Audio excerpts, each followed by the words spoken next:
আসসালামু আলাইকুম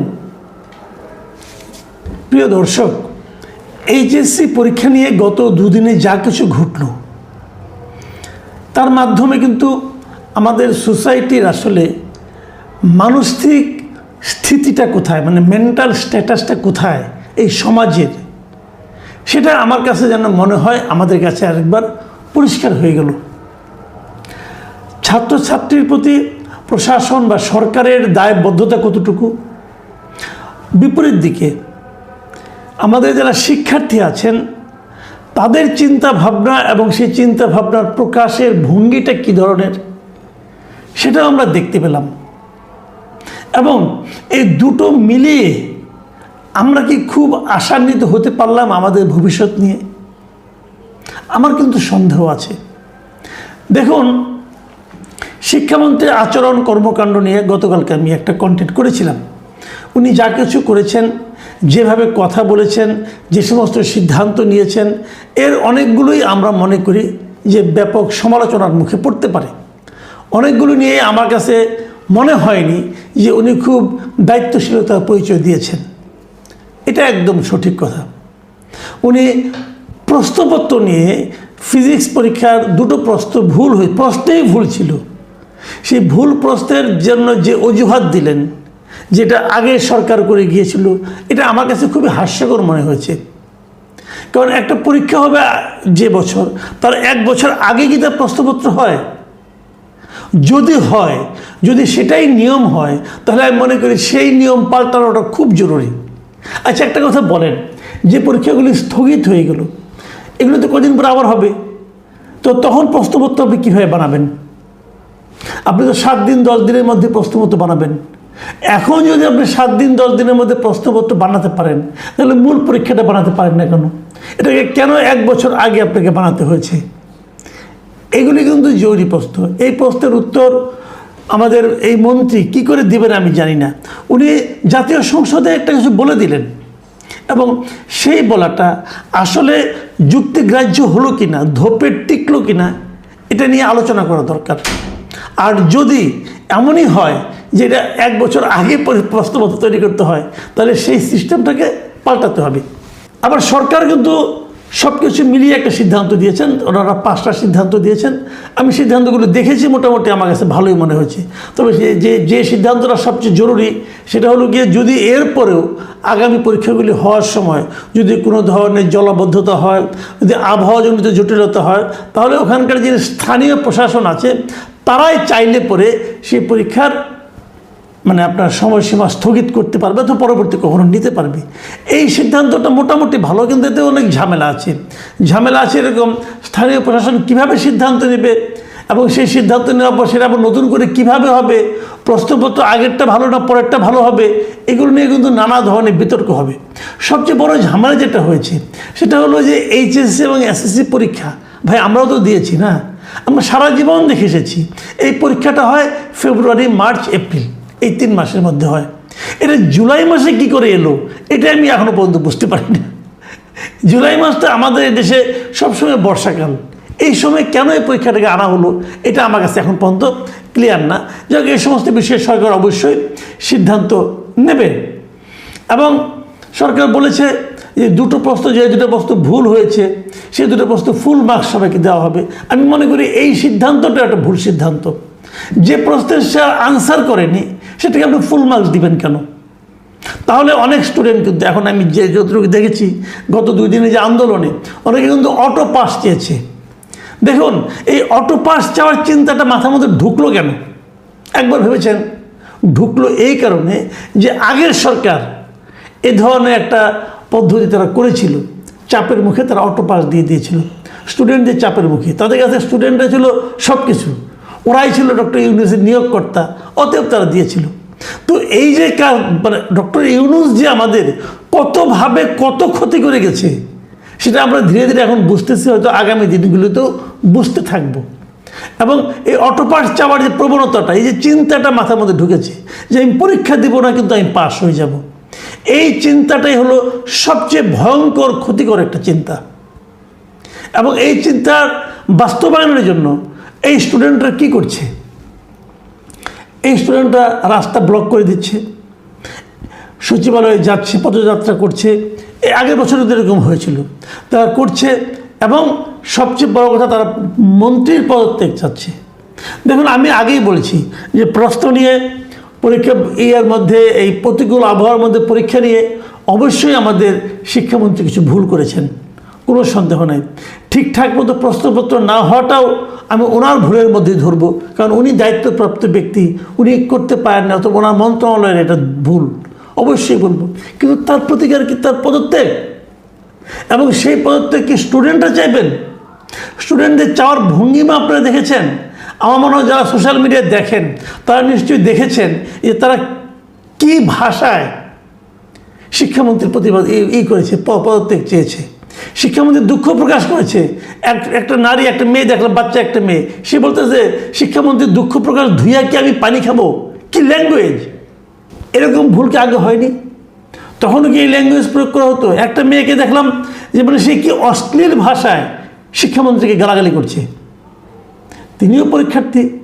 আবার আরেকজনকে দেখলাম যে ওই মেয়ের, ওই নারীর গত কয়েকদিনের পরীক্ষার আগের কতগুলি তার আনন্দ উল্লাসের ছবি দিয়ে আরেকটা ভিডিও করেছে, এবং এখন তার কি অশ্লীলতা এটাও বলছে।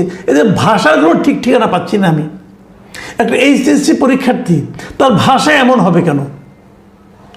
পরীক্ষার প্রশ্নপত্র নিয়ে প্রশ্ন উঠেছে যে প্রশ্ন নাকি কঠিন হয়েছে, অথচ আবার কিছু কিছু স্টুডেন্টকে দেখলাম তারা বলতে যে প্রশ্ন তো কঠিন হয়নি, আমরা তো পরীক্ষা দিতে পেরেছি। তার মানেটা হচ্ছে এই যে যাদের কাছে প্রশ্নটা কঠিন ঠেকেছে তারাই বেসিক্যালি শিক্ষামন্ত্রীর কিছু কিছু ভুলকে কেন্দ্র করে আন্দোলনটা করেছেন। এটা হলো একটা বটম লাইন, এটা আমি যতটুকু বুঝতে পারলাম। আর শিক্ষামন্ত্রীর কিছু ব্যাপার আমি বুঝতে পারি না। উনি পরীক্ষা নিয়ে যতটা ব্যস্ত, উনি কিন্তু শিক্ষা পদ্ধতি নিয়ে ততটা ব্যস্ত না। এই শিক্ষামন্ত্রী উনি একসময় 2001 সালে যখন নাকি বিএনপি ক্ষমতায় ছিল, তখন শিক্ষা উপমন্ত্রী ছিলেন উনি। শিক্ষা উপমন্ত্রী অথবা প্রতিমন্ত্রী, আমার ঠিক খেয়াল নেই। যাই হোক, উনি পূর্ণমন্ত্রী ছিলেন না। ওই সময় উনি নকল বন্ধের জন্য কিছু পদক্ষেপ নিয়েছিলেন। তখন নকল বন্ধের প্রস্তাবটা উঠছিল কেন? উঠেছিল এই কারণে যে এর আগের আওয়ামী লীগ সরকারের আমলে শেষ দিকে প্রবল বেগে নকল হচ্ছিল। সেই নকল থামানোর উদ্যোগ নিয়ে এই মিলন সাহেব খুবই সফল হয়েছিলেন। এই জন্য উনি অবশ্যই ধন্যবাদ পাওয়ার যোগ্য। কিন্তু মিলন সাহেবকে বুঝতে হবে, তারপর প্রায় 2 দশকেরও বেশি সময় পার হয়ে গেছে।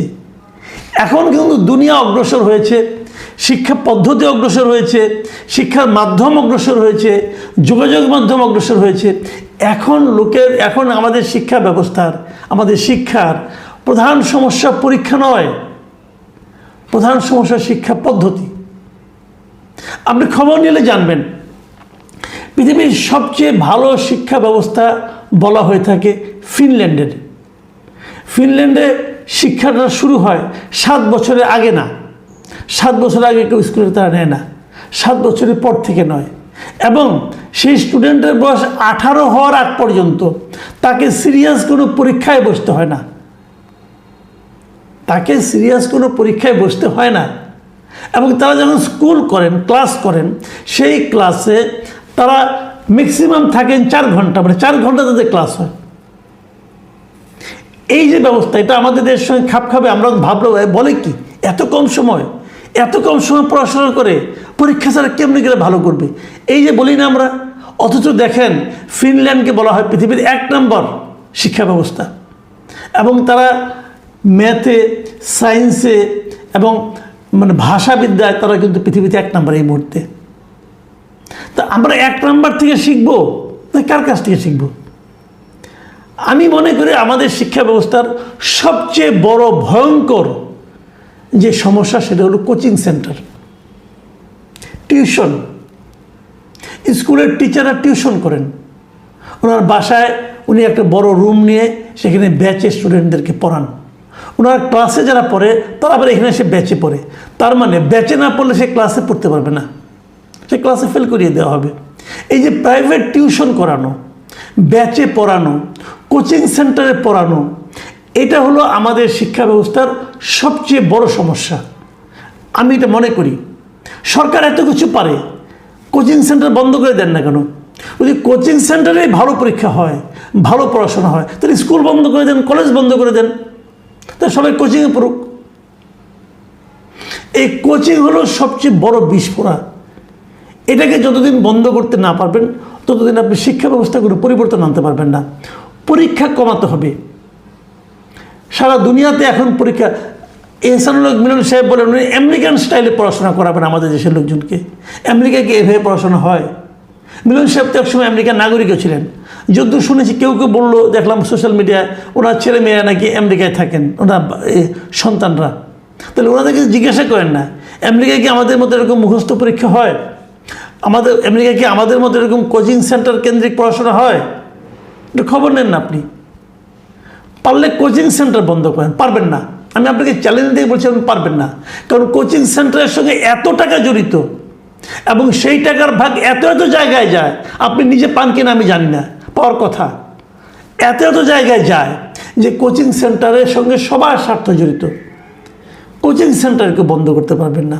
এটা বন্ধ করেন, দেখবেন পরীক্ষা মুখস্থ পদ্ধতি অনেক চলে গেছে। এই যে মুখস্থ নির্ভর পরীক্ষা, এই পরীক্ষা দিয়ে আমাদের শিক্ষা ব্যবস্থা উন্নত আপনি করতে পারবেন না। আর নকল নিয়ে এত টেনশন করার কিছু নাই। হেলিকপ্টার দিয়ে নকল একবার ধরেছিলেন, সেটা অতীত। আপনাকে বর্তমান নিয়ে চিন্তা করতে হবে। আমি যে কথাটা বলে আলোচনাটা শেষ করতে চাই সেটা হলো, আমাদের সরকারের উচিত হবে এখন শিক্ষা নিয়ে আর এক্সপেরিমেন্ট না করা। এই দেশটা স্বাধীন হয়েছে আজকে 55 বছর হয়ে গেল। এই 55 বছরে আমাদের কোনো শিক্ষানীতি আমরা পেলাম না। আমাদের শিক্ষা চলে অ্যাডহক ভিত্তিতে। কেমন অ্যাডহক ভিত্তিতে? ধরেন এখন বিএনপি ক্ষমতায় আসছে, এসেই আমাদের স্বাধীনতার ইতিহাস তারা চেঞ্জ করে দিচ্ছে। এখন দেখবেন স্বাধীনতা যুদ্ধে বঙ্গবন্ধুর যে একটা ভূমিকা ছিল এটা কেউ জানবে না, ওটা এখন ঢাকা পড়ে যাবে, চাপা পড়ে যাবে। বঙ্গবন্ধুর চেয়ে গুরুত্বপূর্ণ ব্যক্তি হয়ে যাবে জিয়াউর রহমান।